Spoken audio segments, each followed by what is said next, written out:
In this video, I'm going to go over an introduction as to what rational numbers are.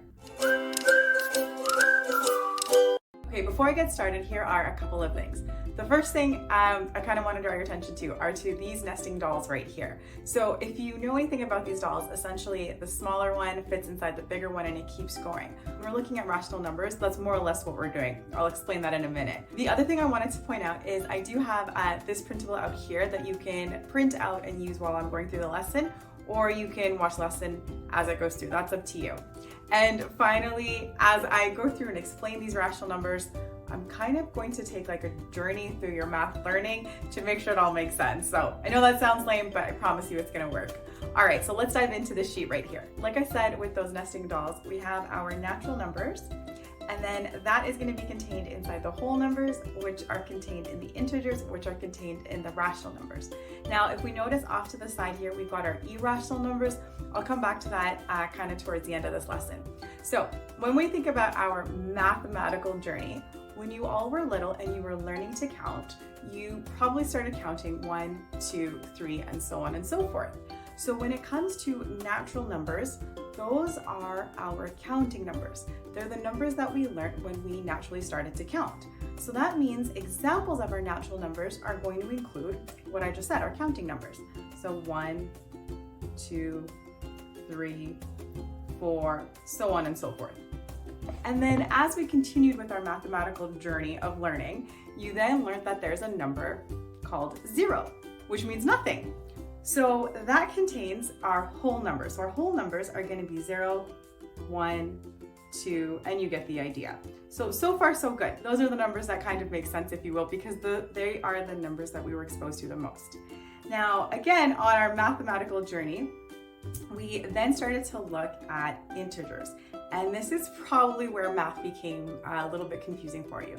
So with integers, one of the ways I like to explain it is it's almost as if you were like borrowing money from someone, so you owe them money. So what I mean with that when it comes to the rational number side is the integers contain everything that we see here. They contain our whole numbers and our natural numbers. So that means we're gonna have our 0, 1, 2, 3, and so on and so forth. But we also have our negative numbers. So we're gonna have -1, -2, and so on, everything on the left side of that number line, okay? And then finally, we have what are called our rational numbers. So if we notice, all our numbers have been whole numbers, right? They're just one single number. With rational numbers, we're kind of containing a couple of different numbers. So these are going to be fractions, mixed numbers, decimals, including repetitive decimals, and terminating decimals. Now, I know that sounds like a lot, so let me break it down. So rational numbers, like I said, include fractions. So we know what fractions are. If any of you that cook or bake, you are probably always dealing with fractions. So our fractions are not whole numbers, but they're still numbers. Now, if fractions are rational numbers, that also means our decimals are going to be rational numbers. So 0.5, 0.75. Now, one thing I want to point out is these decimals are terminating decimals. Kind of like the Terminator if you watch that. What that means is the decimal has a clear ending point. 0.5, that's the end of the decimal. 0.75, that's the end of the decimal. Contrast that with repeating decimals. So repeating decimals are decimals that will go on forever, but the key thing to make them rational numbers is that they repeat with a pattern. So let me show you what I mean with that one. So 1/3 is a fraction, and as a decimal, it is 0.3 repeating. Now what we do is we put a little bar on top, and I like to think of it as like a hat that contains its hair. That bar basically says everything underneath that bar is going to be repeating. So really, 0.3 repeating is 0.3333. That's a rational number. We can predict what the repeating decimal is going to be, so we stick it in rational. The other type of fraction we also have is our mixed fractions. So for that, we can have a whole number and then 1.5. So this would be 3.5. That is also a rational number, and that would also be a decimal where again, it would be 3 wholes and 0.5. So all of those are rational numbers. So again, rational numbers are fractions, decimals, that kind of have a clear pattern. So now the reason I keep saying that is I'm going to contrast that with our irrational numbers. So irrational numbers are basically numbers that can't be written as a fraction. The way I like to think about it is that they are irrational in the sense of like being rational. So if you think of someone being rational or numbers being rational, they make numerical sense or they make sense. When we're thinking about irrational numbers, they don't make sense. So what I mean by that is they don't have a clear pattern or a clear prediction in what the number is going to be. So for example, the square root of 2, well, if I punch that into my calculator, the square root of 2 is going to be something like this.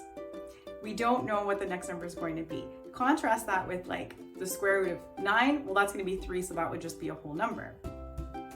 Another example is pi.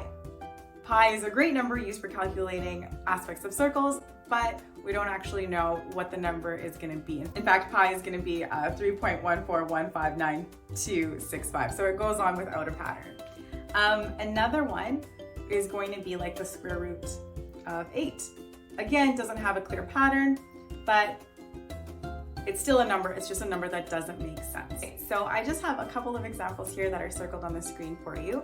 So what you can do is you can pause the video and try and sort out where these numbers are going to go. And then once you're done working through them, I'm going to show you where they go so you can make sure you got the correct answer. So let's look at the square root of 9. So the square root of 9, when I calculate that, that's going to be 3 because 3 times 3 equals 9. That means our square root of 9 is going to go into our whole number. Okay, the next example I have is 0.21. Now notice it's got that bar on top. That means the number is really 0.212121 going on forever. So that one is a decimal, which means it's going to fit into our rational numbers, and it's a repeating decimal that we can predict the pattern, which is why it's going to stay in our rational numbers and not our irrational numbers. So that one's just going to belong right there. The next example I have is 7/8. So 7/8 is a clear fraction. That one is just going to be another rational number. All right, the next one I have is -8/2. So that one you might be tempted to put it in rational numbers, but let's think about this. -8/2, we can always think of that fraction line as a division bar.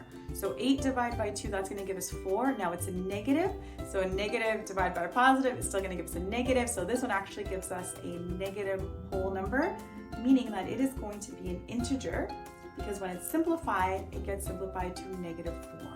Okay, and our last example here is a decimal, but I'm looking at it and it doesn't actually have any predictable pattern to it. In fact, it goes 0.30, then a 3, and then the zeros keep increasing.